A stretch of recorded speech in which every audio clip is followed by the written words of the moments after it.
If you've ever driven behind an 18-wheeler on an American highway and noticed that massive steel dump bed, the kind that can haul dozens of tons of rock, gravel, or soil, you've probably never stopped to think about how that thing gets built.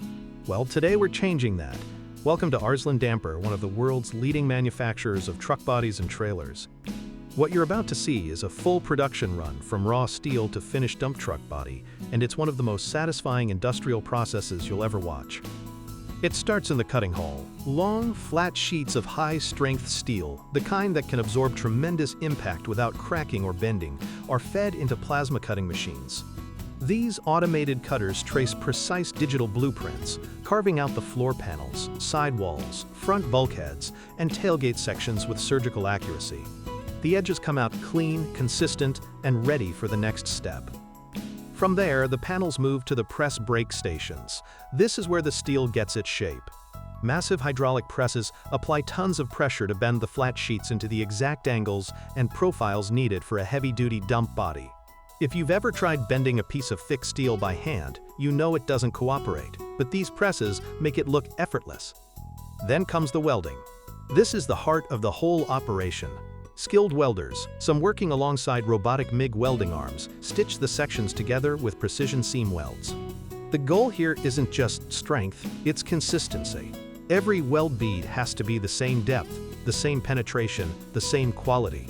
A truck bed failure in the field isn't just expensive, it's dangerous. After welding, each body goes through a rigorous straightening and grinding process. Any warping from the heat of welding gets corrected. Surfaces are ground smooth, corners are cleaned up, and the frame is checked for squareness. Then it's off to the sandblasting and paint booths. The entire body is blasted clean with abrasive media, stripping any mill scale, rust, or contamination, and then coated with a heavy-duty primer and top coat.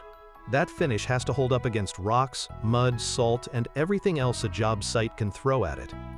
Finally, the hydraulic hoist system, the mechanism that actually tilts the bed for dumping, gets installed and tested. Cylinders are connected, hoses are routed, and the whole system is pressure tested to make sure it'll perform reliably under load. What you end up with is a truck body that might haul material for 20 or 30 years without missing a beat. That's the Arslan Damper standard, and watching it come together from bare steel is something special.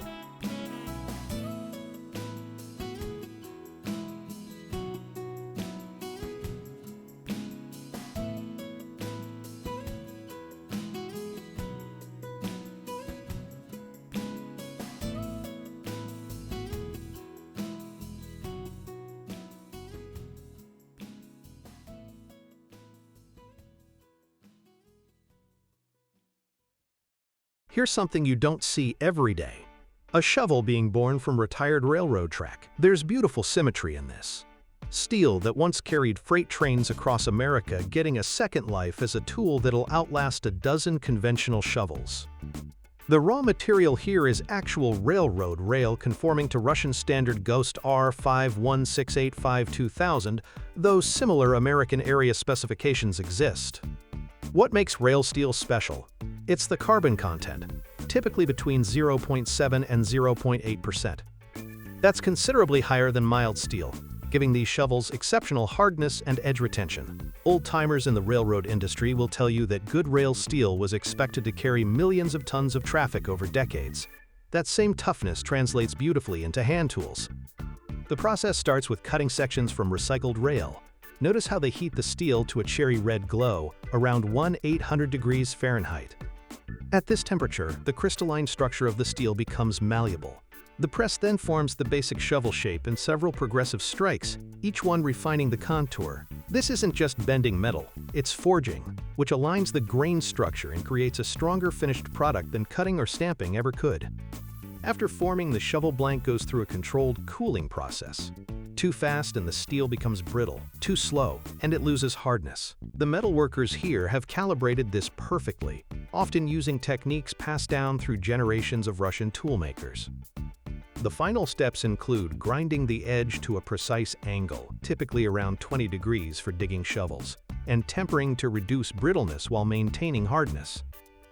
Some manufacturers add a wooden or fiberglass handle, but many prefer the traditional all-steel construction with a D-grip. The genius is in the recycling. Using high-carbon rail steel means these shovels weigh less than conventional models while being significantly stronger.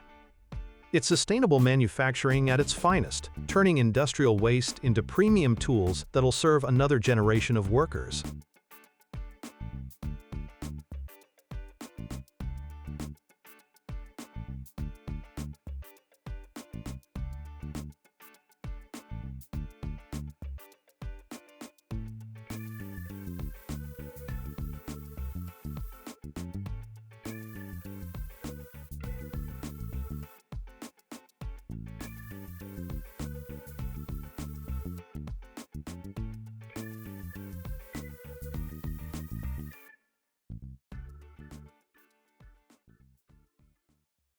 Today we're kicking things off with something truly remarkable. This is the DMG Mori CLX 450TC, and if you've spent any time around a machine shop, you know that name carries serious weight.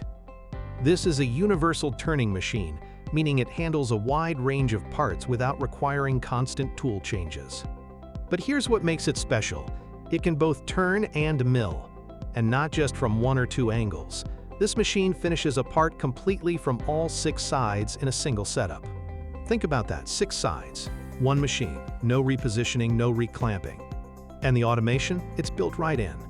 Whether you're running a small batch or a long production run, the CLX 450TC integrates easily into automated workflows, robotic loading, pallet systems, you name it. Flexible, fast, and incredibly consistent.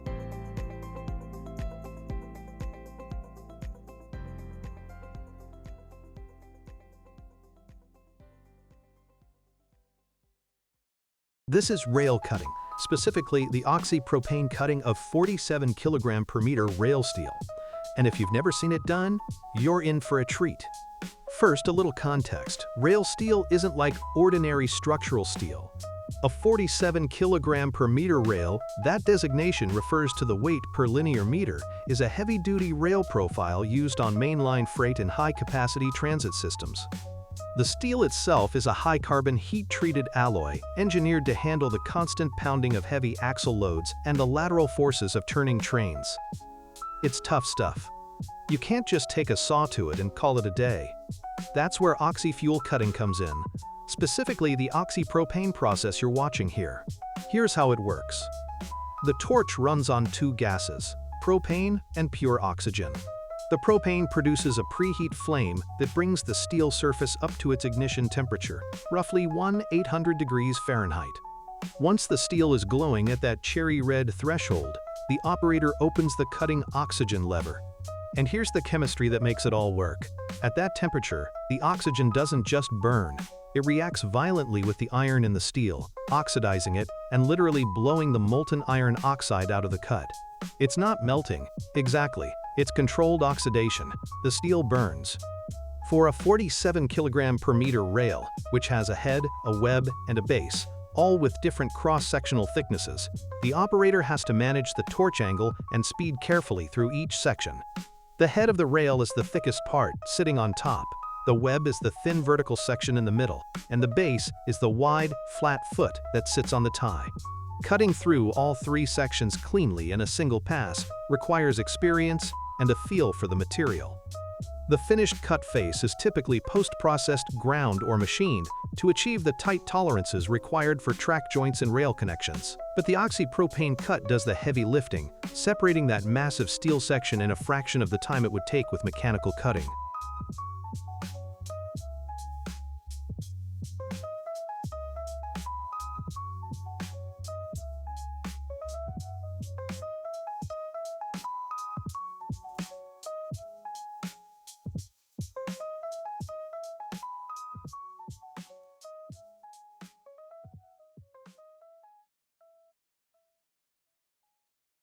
Now, for those of you who remember the big infrastructure projects of the mid-20th century, the interstates being carved through farmland, the overpasses rising up over small-town main streets, this next clip is going to bring back some of that same sense of wonder.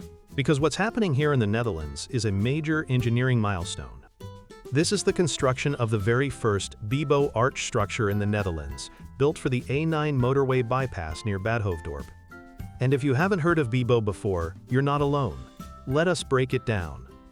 BIBO stands for a prefabricated concrete arch system. It's a modular, box culvert-style arch structure that's designed to be assembled on-site from precast concrete segments.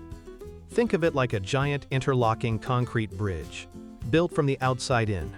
The name comes from the German engineering tradition, Betonbogenbrücke, and it's been used extensively in Europe for tunnels, wildlife crossings, and underpasses. But this is its debut in the Netherlands, and it's a big deal.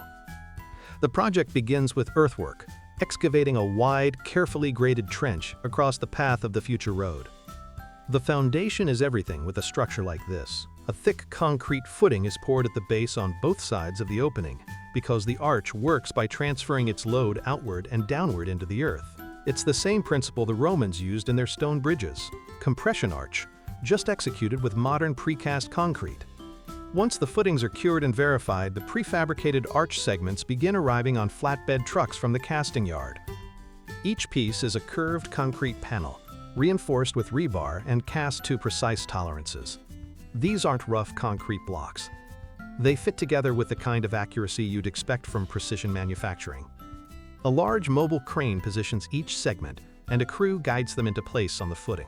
The segments are assembled progressively, one side building up from the foundation, then the other side, until they meet at the crown of the arch. Special joint connectors and grouting lock each segment to the next, creating a monolithic arch that distributes load across the entire curve. What's remarkable about the BIBO system is how quickly it goes up compared to traditional cast-in-place concrete bridges. There's no formwork to build, no waiting weeks for concrete to cure in place. The precast segments arrive ready to set, and the arch can be assembled in days rather than months.